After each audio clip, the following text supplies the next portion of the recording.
pledge allegiance to the flag of the United States of America, and to the republic for which it stands, one nation, under God, indivisible, with liberty and justice for all. Yeah, we all know it. It's the Pledge of Allegiance. It's the most patriotic thing in the world, right? Well, a lot of times when we are raised believing and saying one thing, especially if it's about patriotism, we don't question it, like, where it comes from.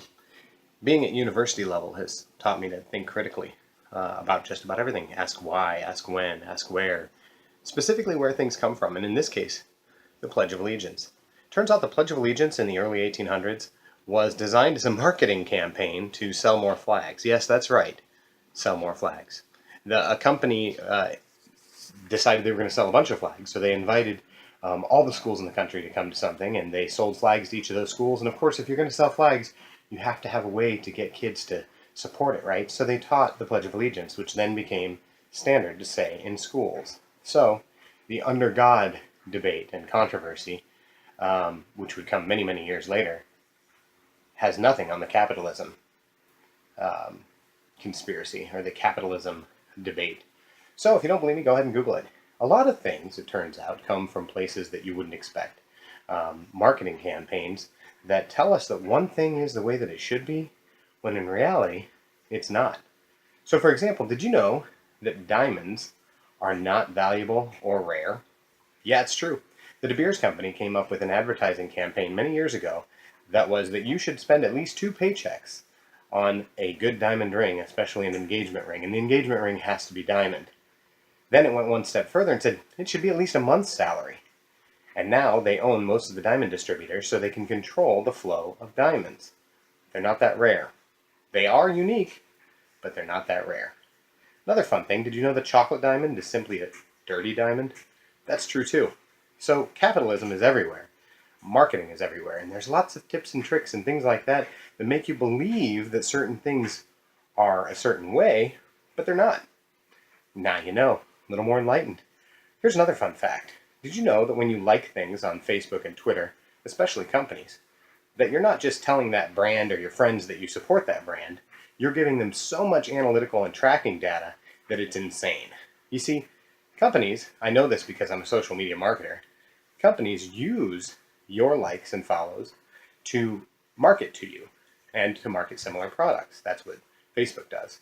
They are able to target you with pinpoint accuracy. The very first post that I posted on the soapbox was all about this, but basically they can pick, say that I want to market to a single father who makes $45,000 a year, lives in a suburban area, has a dog, and is a veteran. Guess what? I can very easily do that just by punching in those things. And how about one that likes Lowe's, but not Menards? I can do that too. Hyper-targeting is a very real thing, and it's how Facebook and other social medias market to you. Another fun fact is that when you are logged into social media, especially Facebook, if you don't log out before leaving that page, Facebook follows you everywhere you go. And if you don't believe me, go do me a favor.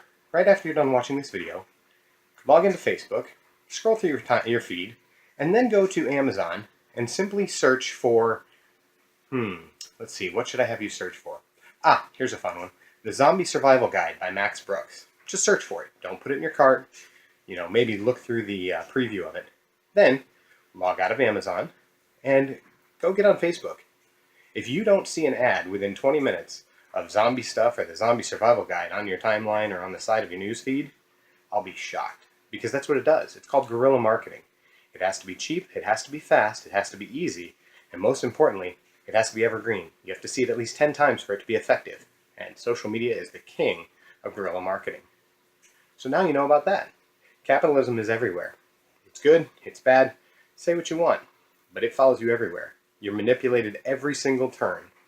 Everything from the colors that people choose to have in the advertisements to different backgrounds. They look into pathos, ethos, and logos, which if you're not familiar, Google that too. But basically, what's your logic say? What's your emotional state say? And what appeals to your sense of honor? So this is what the marketing world is today.